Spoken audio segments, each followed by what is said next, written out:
there is now more amazing evidence that Ukraine could actually win this war, could actually beat the massive Russian army sent in by Vladimir Putin. It's incredible. This time the evidence is not just the huge losses that the Russian army is suffering on the ground. The Pentagon now estimates that Russia's invasion force has already lost 10% of its equipment, thousands of men. That is a massive loss in just 2 weeks. That's even before the Russians have captured a single big city and then forced to fight an urban war. And it does not include the nearly 40-mile-long Russian convoy north of Kyiv that has barely moved in days, that seems to have been bogged down by mud and traffic jams and lack of fuel. All that is significant, what's actually happening on the ground in Ukraine. But it doesn't mean much unless Russian President Putin feels the pain, unless he gets shot or deposed by his military, or gets so scared of the Russian public that he backs off. And if that doesn't happen, he'll just keep going, because for every tank that he loses, he's got another 100 back in Russia to take its place. And he doesn't care about human life. That's why this TV address by Putin on Monday was very significant, even before it was publicly exposed by his own military as yet another Putin lie. Putin suddenly realized he had to stop the mothers of young Russian soldiers from panicking about what they were somehow hearing about the war in Ukraine. Участвуют и не будут участвовать солдаты, проходящие срочную службу. И не будет проводиться и дополнительный призыв резервистов из запаса. So, no Russian conscripts in this war. Mothers of Russia, do not worry. But just 2 days later, Putin's own defense ministry publicly admitted that conscripts had been sent to the war. It actually dared to contradict Putin. And the defense ministry was right, of course. The Ukrainians have killed thousands of Russian soldiers and captured more.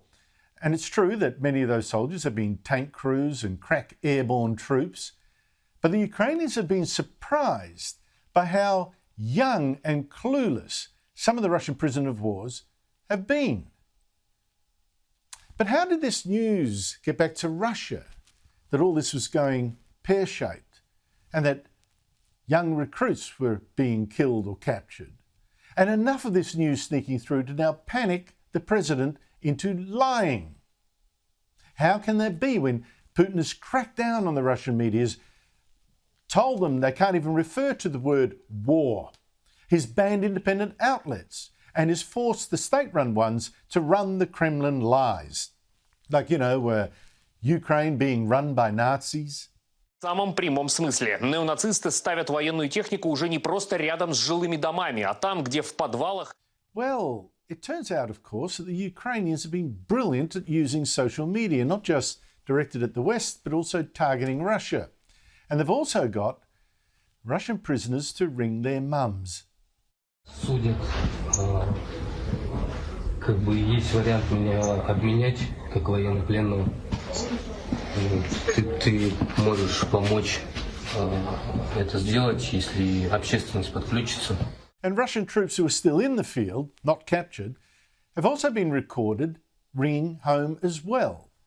Now, yes, a lot of the calls about boasts of their looting. They're even committing war crimes. Some are also signs of, this is not going that well. The word is getting back from the war front into Russian homes. Now, these recordings, allegedly of Russian soldiers, have been released by the Ukrainian parliament. Now, I cannot confirm if they are authentic. Ездил. Я вчера магазин обворовал. Ходили маленько, помародерничали, блядь. Нихуя надо, не маленько, а по полной, блядь. Вчера машину расстрелял. Ты? Да. А хули делать? Стреляй, насрать, блядь, чтобы не в тебя ебать их в рот, блядь, теперь. Считаешь, что наркоманы и нацисты ебаные. Куда? Мародерить. Коттеджный поселок Верховной Рады. Так. И теперь у тебя есть 2 мертвых манто. Я бы тебе 70 тысяч.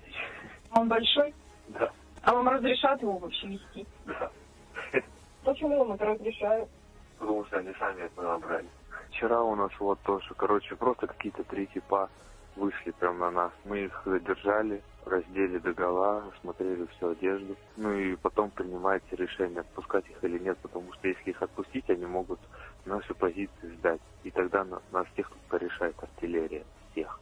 Ну и приняли решение просто в лесу их застрелить. Сереж, чтоб потом не говорили, что ты там это... Мародер. Ну, это еще я блендер взял на 500 ватт. Ого, это мне надо. Now, I cannot confirm those allegedly intercepted phone calls by Russian soldiers to their homes, calls released by the Ukrainian parliament. But what is indisputable is that Russia has not been able to hide the deaths of very senior commanders in this war, including no fewer than 2 generals. The deaths of generals even is very unusual in a modern army, to lose generals in combat. So word of the chaos in Ukraine is getting through. This is not the 2 or 3 day war that Putin clearly thought it would be. And let me show you some remarkable vision to prove that, to prove the word is getting back and unsettling the Russian public. The governor of the Kuzbas region in Siberia was talking to parents of riot police there. Riot police who for some reason had also been sent to Ukraine. Maybe that's a sign that Russia did think this victory would be easy, already sending riot police to control the public. Well, this governor was shouted down by women who said their men had been sent as cannon fodder. They were too young, they were unprepared. The women even said they'd been deceived by President Putin. Нет, то говорят, ну это ж военные действия. Now that is why Putin was forced to go on TV and lie, saying, don't worry, reservists haven't been used in this combat. Now, I can't pretend to you that Putin isn't popular in Russia, or was, but how long will that last? The sanctions on Russia are already smashing its economy. Russians are already feeling the pain. And while protests in Russia, they face jail, Putin's police have still had to arrest 4,500 people who dared to march against Putin's war. And the editor-in-chief of Russia Today, that's Russia's main English language propaganda news organisation, has now quit in protest at this war, saying it is painfully clear that those suffering the most after Russia's invasion of Ukraine are civilians, killed, wounded, displaced. This war is senseless. Under Russian law, or Putin's instruction, she is not actually allowed to call it a war or an invasion. She just did. So yes, Russia could still destroy Ukraine. It will kill thousands and thousands more Ukrainians. It will bomb more hospitals like this one, unless we do more to help.